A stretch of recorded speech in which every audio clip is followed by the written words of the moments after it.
Homes turn into memories. Mapping tomorrow, managing uncertainties. Daha adil bir dünya mümkünsünü diliyorum.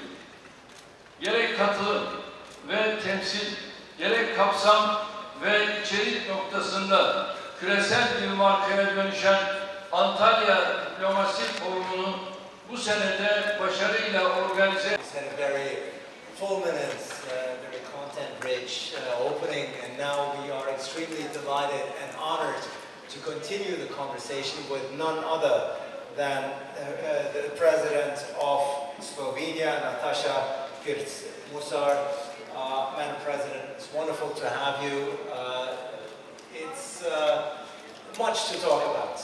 There's a lot to talk about. International law is the shrine that I will nurture every single day.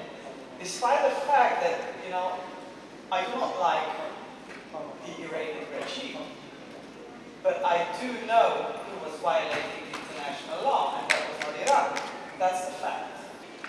Iran and the United States of America, in Islamabad, in Pakistan, it ended in 21 hours. It's your honesty, something that is becoming increasingly rare in political discussions.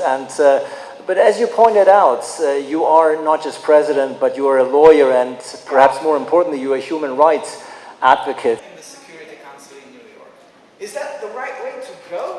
We are discussing genocidal politics. We are discussing mass atrocities. Na forumu v Antalyi je kar 150 držav prisotnih. Vesela sem, da je tudi Slovenija med njimi. Ravnokar sem končala razpravo o prihodnosti multilateralizma in pomenu majhnih držav znotraj Organizacije združenih narodov.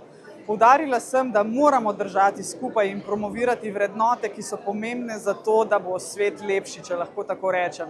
Verjamem v mednarodno pravo, predvsem v humanitarno pravo, in vesela sem, da se bom jutri lahko srečala z turškim predsednikom Erdoganom, ki mi bo lahko bolj podrobno razložil, kako Turčija gleda na razmere v svetu, predvsem na trenutno stanje v Iranu.